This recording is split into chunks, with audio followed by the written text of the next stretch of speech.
ರಾಮನಗರ ಜಿಲ್ಲೆಗೆ ಸಂಬಂಧಪಟ್ಟಂತೆ ರಾಜ್ಯದ ಉಪಮುಖ್ಯಮಂತ್ರಿಗಳ ನೇತೃತ್ವದಲ್ಲಿ ಕಾಂಗ್ರೆಸ್ನ ಎಲ್ಲ ನಮ್ಮ ಜಿಲ್ಲಾ ನಾಯಕರುಗಳು ಮುಖ್ಯಮಂತ್ರಿಗಳ ಹತ್ರ ಒಂದು ಮೆಮೊರಂಡಮ್ನ ಸಲ್ಲಿಸಿದ್ದಾರೆ. ಬಹುಶಃ ಬೆಂಗಳೂರು ದಕ್ಷಿಣಕ್ಕೆ ರಾಮನಗರ ಜಿಲ್ಲೆಯನ್ನು ಸೇರಿಸಬೇಕು ಅಂತಕ್ಕಂಥ ಒಂದು ವಿಷಯದ ಬಗ್ಗೆ ಈಗಾಗಲೇ ಸಾಕಷ್ಟು ಮಹತ್ವವನ್ನು ಪಡ್ಕೊಂಡಿದೆ ರಾಜ್ಯದಲ್ಲಿ ಈ ವಿಷಯ. ಬಹುಶಃ ಇವತ್ತು ಅವ್ರು ಹೇಳ್ತಕ್ಕಂಥದ್ದು ಬೆಂಗಳೂರು ದಕ್ಷಿಣಕ್ಕೆ ರಾಮನಗರದ 4 ತಾಲೂಕುಗಳನ್ನ ಸೇರಿಸಿದಂಥ ಸಂದರ್ಭದಲ್ಲಿ ಏನೋ ಭಾಳ ದೊಡ್ಡ ಮಟ್ಟದಲ್ಲಿ ಅನುಕೂಲ ಆಗ್ಬಿಡುತ್ತೆ ಜಿಲ್ಲೆಯ ಜನತೆಗೆ ಅಂತಕ್ಕಂಥದ್ದು ಪಾಪ ಅವ್ರ ಭಾವನೆ. ಜಿಲ್ಲೆಯ ಒಬ್ಬ ಮತದಾರನಾಗಿ ಇವತ್ತು ನನ್ನ ಕೆಲವೊಂದಷ್ಟು ಪ್ರಶ್ನೆಗಳಿದೆ ಈ ವಿಷಯವಾಗಿ.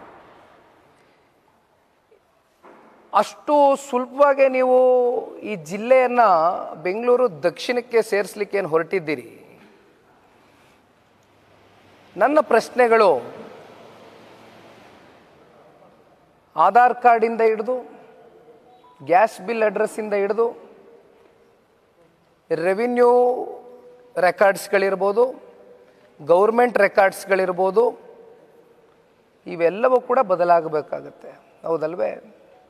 ಇವೆಲ್ಲವೂ ಬದಲಾಗಬೇಕು ಅಂದರೆ 4 ತಾಲೂಕಿನ ಜನಸಾಮಾನ್ಯರು ಪ್ರತಿನಿತ್ಯ ತಾಲೂಕು ಕಚೇರಿಗಳಿಗೆ ಪರದಾಡಬೇಕಾಗ್ತದೆ. ಪಾಪ ಜನಸಾಮಾನ್ಯರು ಪರದಾಟ ಮಾಡೋದು ಒಂದು ಭಾಗ. ಈ ರೆವಿನ್ಯೂ ರೆಕಾರ್ಡ್ಗಳು, ಸರ್ಕಾರಿ ರೆಕಾರ್ಡ್ಗಳು ಬದಲಾವಣೆ ಆಗಬೇಕು, ವೋಟರ್ ಐ ಡಿ ಬದಲಾವಣೆ ಆಗಬೇಕು, ಅಡ್ರೆಸ್ಸು, ಗ್ಯಾಸ್ ಬಿಲ್ ಅಡ್ರೆಸ್ ಬದಲಾವಣೆ ಆಗಬೇಕು, ಆಧಾರ್ ಕಾರ್ಡ್ ಬದಲಾವಣೆ ಆಗಬೇಕು, ಎಲ್ಲವೂ ಬದಲಾವಣೆ ಆಗಬೇಕಲ್ವೇ? ಅಷ್ಟು ಸುಲಭದ ಮಾತಾ ಇದು? 4 ತಾಲೂಕಿನ ಜನಸಾಮಾನ್ಯರಿಗೆ ಪ್ರತಿನಿತ್ಯ ನೀವು ತಾಲೂಕು ಕಚೇರಿಗಳಿಗೆ ಪರದಾಡ್ತಕ್ಕಂಥ ಒಂದು ಪರಿಸ್ಥಿತಿ ನಿರ್ಮಾಣ ಮಾಡ್ತೀರಿ.